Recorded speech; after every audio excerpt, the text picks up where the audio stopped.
Hello दोस्तों, स्वागत है आपका हमारे YouTube channel Swati Singh lecture में। फ्रेंड्स, हम कर रहे हैं प्रोज का चैप्टर 4 जो कि है द रैट ट्रैप। हम कर रहे हैं इसका शॉर्ट आंसर टाइप क्वेश्चन और क्वेश्चन नंबर 6 तक हमने पिछले वीडियो में कंप्लीट कर लिया है। तो अगर आपने वीडियो नहीं देखी तो सबसे पहले जाकर प्लेस में हम वीडियो चेक कर सकते हैं। चलिए हम आज का लेक्चर शुरू करते हैं। हमारा क्वेश्चन नंबर 7 है, व्हाट वाज राम से आयरन वर्क, यानी राम से लोह कारखाना क्या था, what was happening inside it, और उसके अंदर क्या हो रहा था। तो चलिए हम इसका आंसर देख लेते हैं। पहले आप ये समझ लीजिए कि लोहे का कारखाना था, तो लोहे के कारखाने के अंदर क्या होगा, ऑफकोर्स लोहे का ही काम होगा। तो हम इन्हीं बातों को अपने आंसर में लिखेंगे। चलिए हम इसका आंसर देखते हैं। तो फ्रेंड्स, ये रहा इसका आंसर। आप इसमें लिखेंगे the Ramsjo iron work consisting a large plant of a smelter rolling mill and forge. पहले इसमें जो हार्ड वर्ड है उसको समझ लेते हैं। स्प्लेंटर मतलब होता है वो मशीन जिससे लोहे को गलाया जाता है।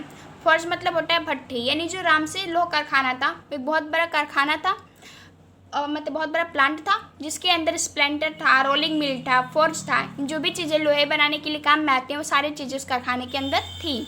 आगे कोई क्वेश्चन में पूछा रहता है कि उस कारखाने में क्या हो रहा था, तो आप इसमें लिखेंगे the master Smith and his helper set in the dark forge near the furans waiting for the pig iron.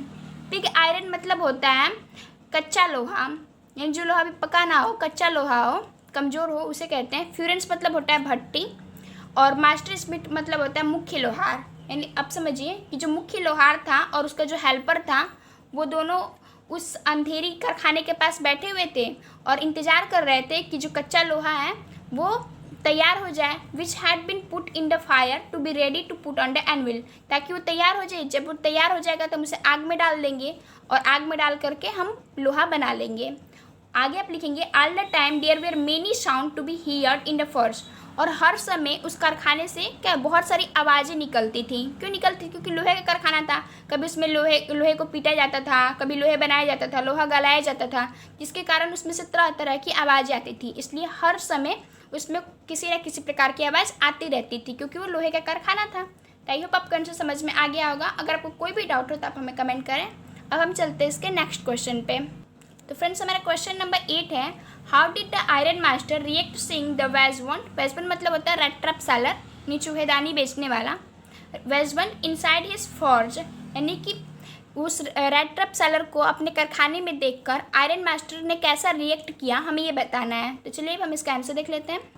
तो फ्रेंड्स, ये रहा इसका आंसर। आप इसमें लिखेंगे कि व्हेन द आयरन मास्टर सा द वेजवंट इनसाइड हिज फॉर्ज, यानी जब आयरन मास्टर ने उस चूहेदानी बेचने वाले को अपने कारखाने के अंदर देखा, he went near him and remove his slouch hat to get a better view of his face.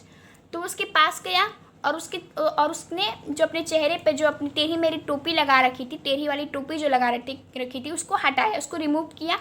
क्यों रिमूव किया? ताकि उसका फेस को अच्छे से देख सके, और उसे देख कर ऐसा लगता है, उसके मन में ऐसा विचार आता है कि उसका दोस्त है। आप लिखेंगे and he thought that the rat trap seller was his old acquaintance. Acquaintance मतलब होता है परिचित, यानी कि उस आयरन मास्टर ने जब उस चूहेदानी बेचने वाले को देखा तो उसे देखकर ऐसा लगा कि उसका पुराना परिचित है, उसका दोस्त है। तो आई होप आपका आंसर क्लियर हो गया होगा। अब हम चलते हैं इसके नेक्स्ट क्वेश्चन पे। तो फ्रेंड्स, हमारा क्वेश्चन नंबर 9 है, why was the vagabond not ready to get with the iron master to his house.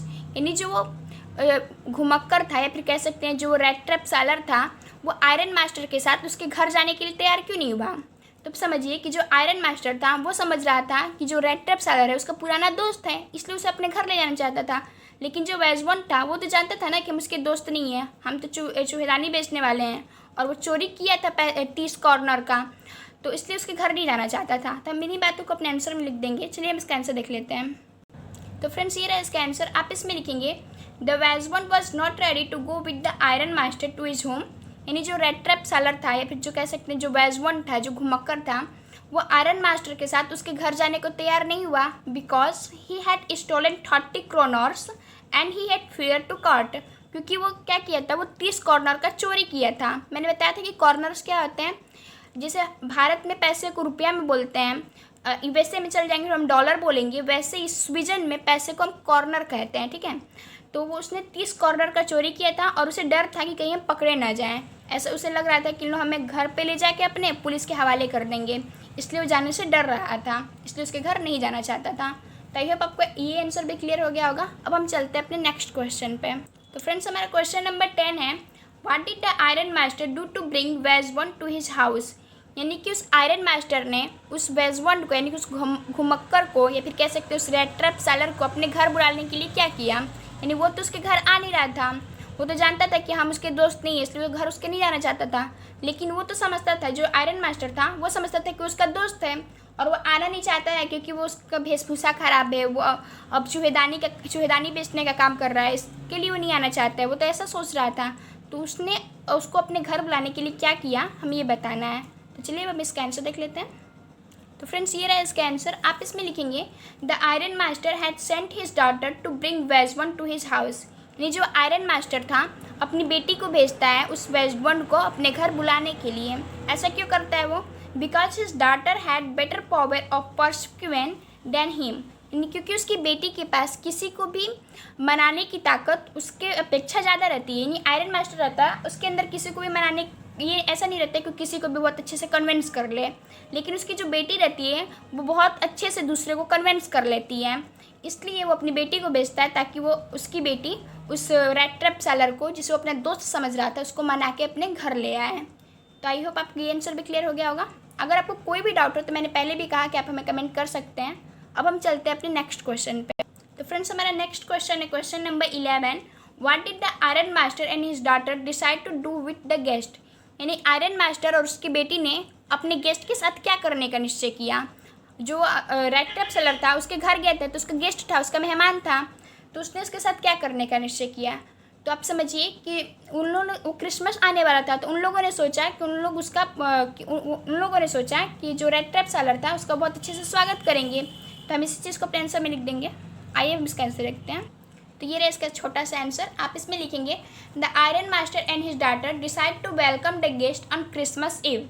जो आयरन मास्टर था और उसकी जो बेटी थी उसने डिसाइड किया कि वो अपने गेस्ट का क्रिसमस के दिन, क्रिसमस ईव मतलब क्रिसमस की संध्या के दिन, क्रिसमस के शाम को उसका बहुत अच्छे से स्वागत करेंगे। तो आई होप आपका आंसर भी क्लियर हो गया होगा। फ्रेंड्स इसके जो बाकी क्वेश्चन है, यानी क्वेश्चन नंबर 12 से लेकर क्वेश्चन नंबर 16 तक, इसका हम नेक्स्ट वीडियो में करेंगे। तो अगर आप आगे की वीडियो के लिए हमारे चैनल को सब्सक्राइब कर लें। अगर आपको कोई भी डाउट हो तो आप हमें कमेंट करें। Thanks for watching this video.